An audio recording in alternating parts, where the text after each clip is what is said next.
frying pan, really. Did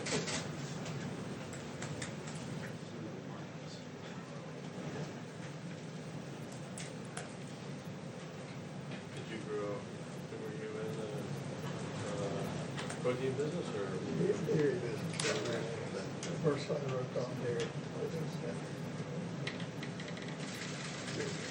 That's it.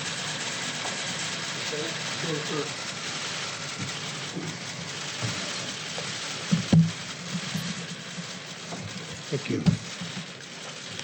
Thank you very much. I just had a great conversation with the leading faith leaders of our country. It went extremely well. We learned a lot. I learned a lot, and we're working on some things that are very interesting and very positive.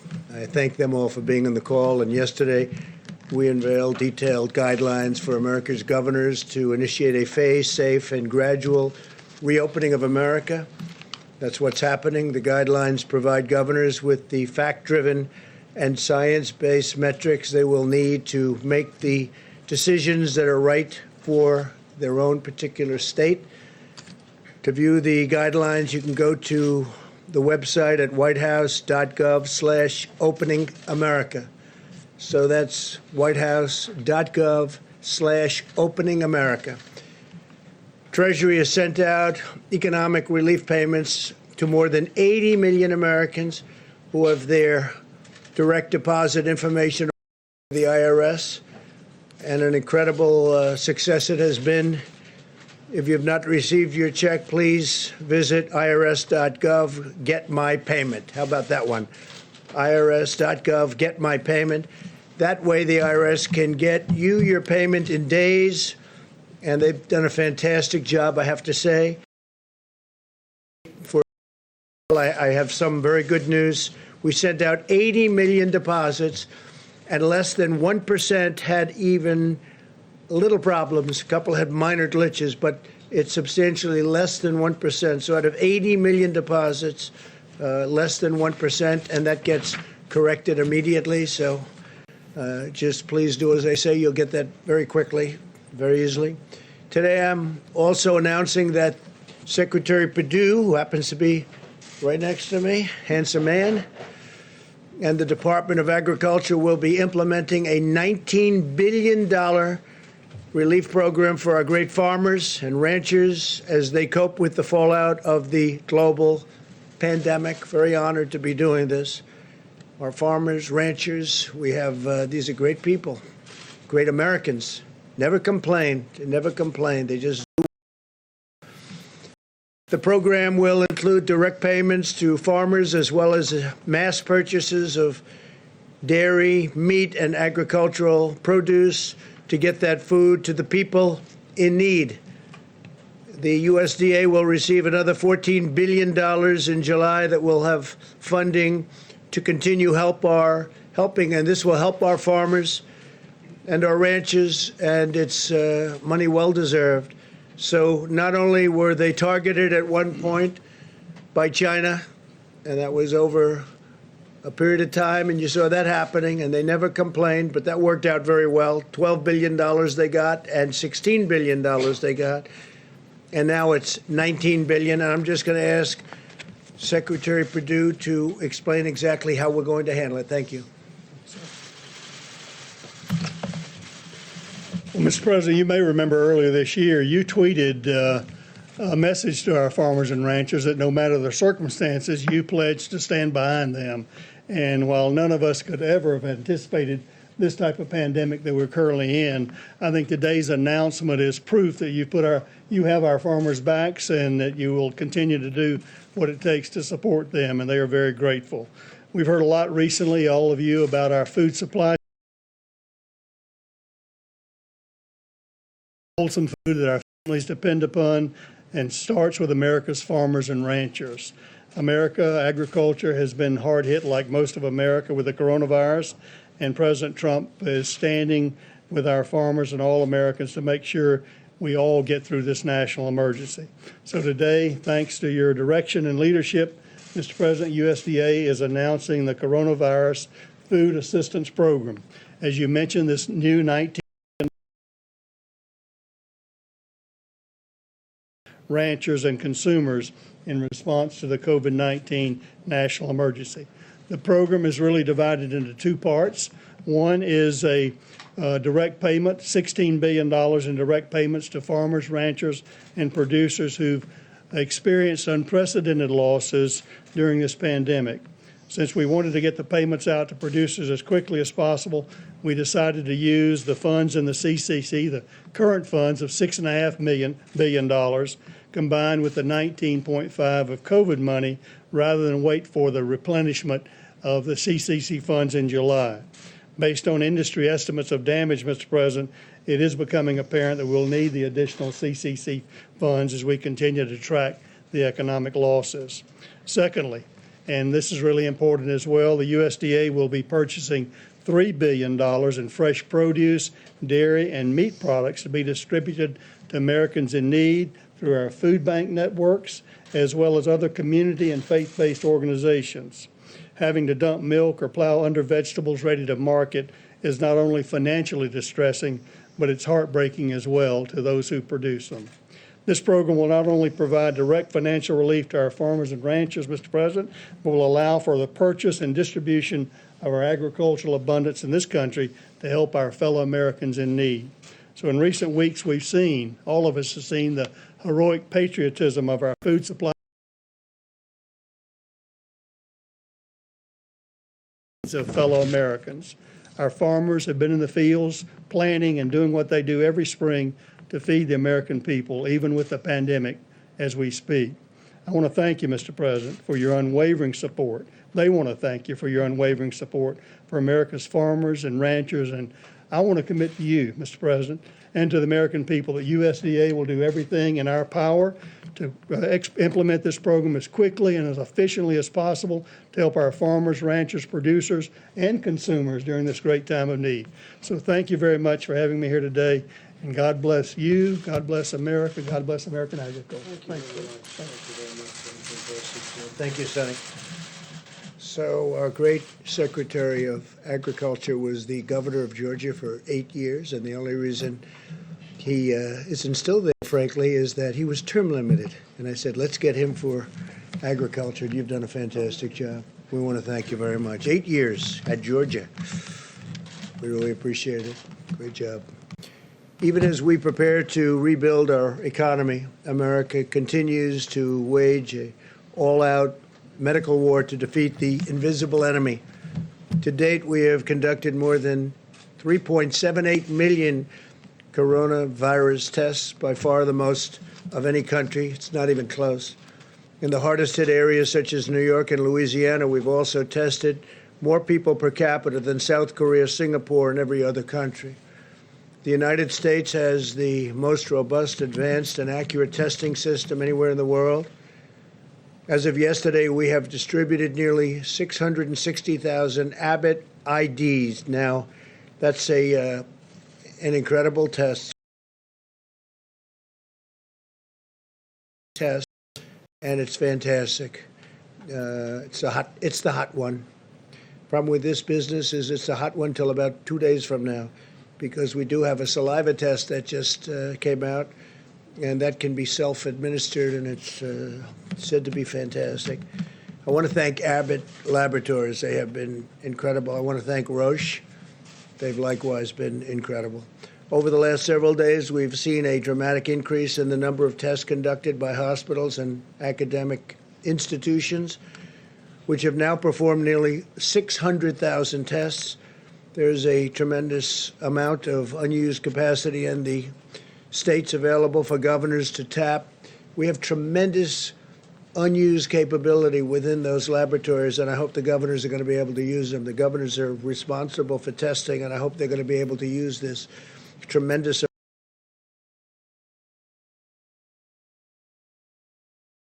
additional per week. When you think of that, in the next few weeks, we'll be sending out 5.5 million testing swabs to the state. Swabs can be done easily by the governors themselves. Mostly it's cotton. It's not a big deal. You can get cotton easily, but if they can't get it, we will take care of it.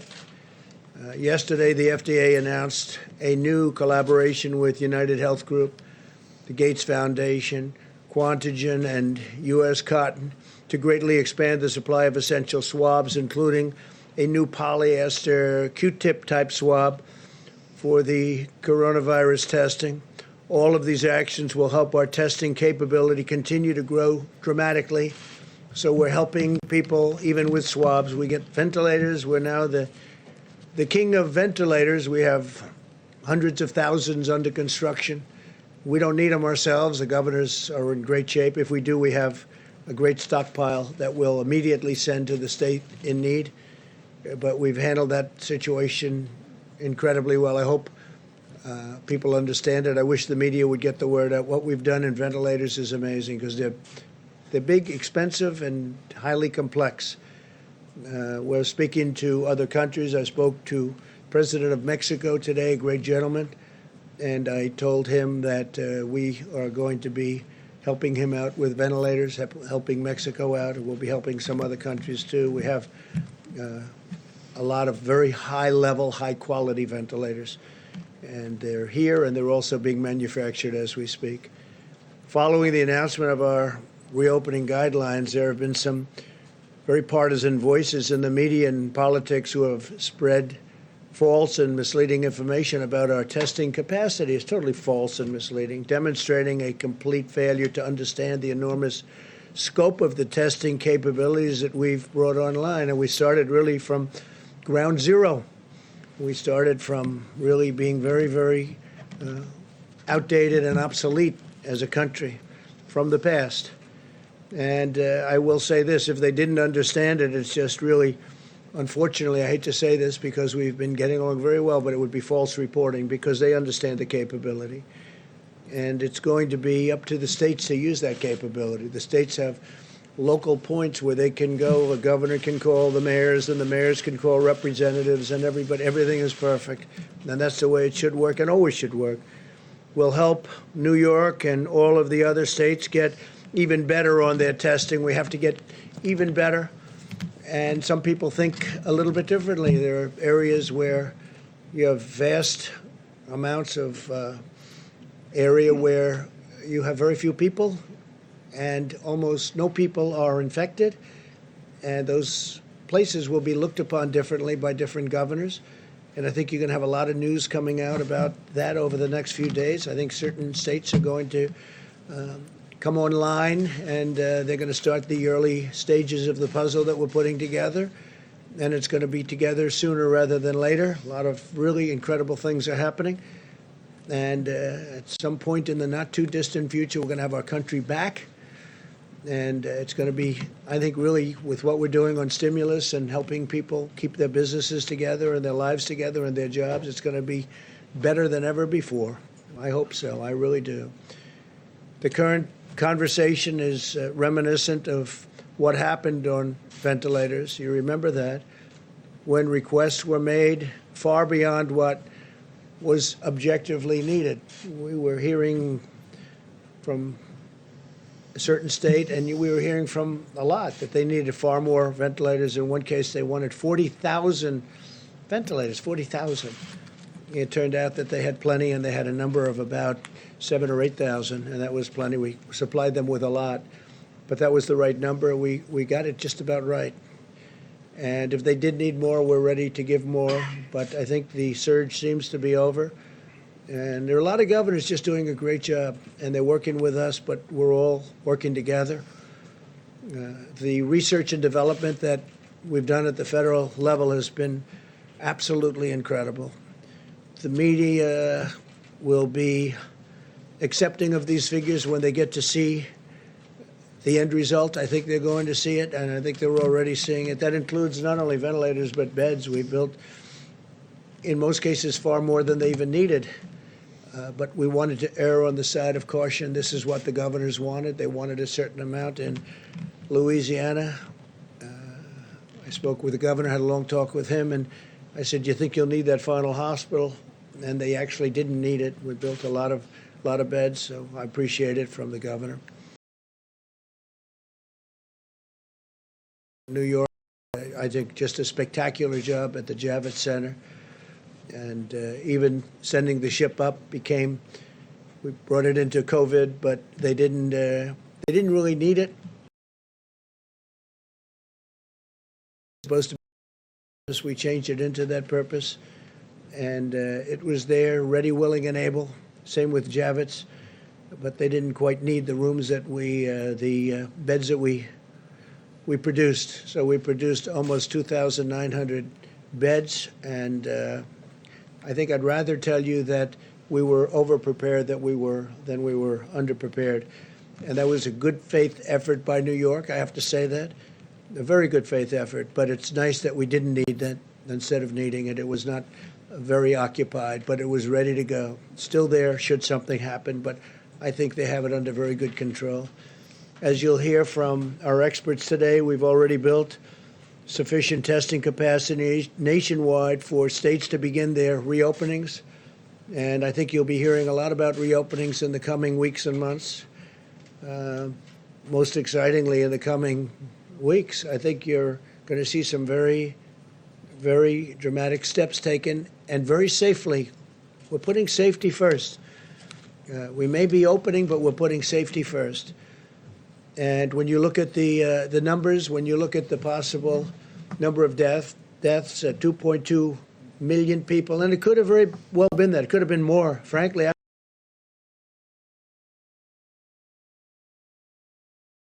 Dying.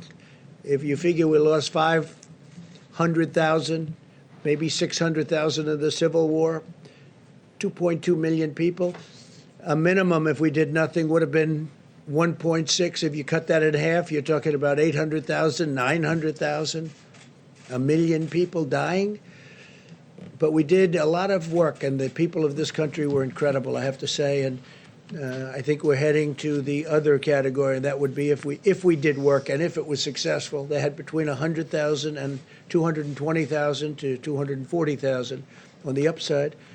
And I think we'll be substantially, hopefully, below the 100 number. And I think right now we're heading at probably around 60, maybe 65,000. And one is too many. I always say it, one is too many. It's a horrible thing that happened all over the world. Is a horrible thing, and there was no reason for it. It should never, ever happen again. In a few minutes, you'll be hearing from Dr. Redfield, Dr. Fauci, Dr. Birx, and Admiral Guar to explain these facts in really great detail. Earlier this week, the FDA authorized 2 new antibody tests, which is very exciting, that will determine if someone has been previously infected with the virus, bringing the total to 4 authorized antibody tests already. This will help us assess the number of cases that have been asymptomatic or mildly symptomatic, and support our efforts to get Americans back to work by showing us who might have developed the wonderful, beautiful immunity. Ultimate victory in this war will be made possible by America's scientific brilliance. There is nothing like us. There is nobody like us, not even close. I wish I could tell you stories what other countries, even powerful countries, say to me, the leaders. And they say it quietly and they say it off the record, but they have great respect for what we can do. And our country is at a point, a few weeks ago, think of it, 4 or 5 weeks ago, we were at a level that nobody had ever attained, the best job numbers we've ever had, the best economy we've ever had.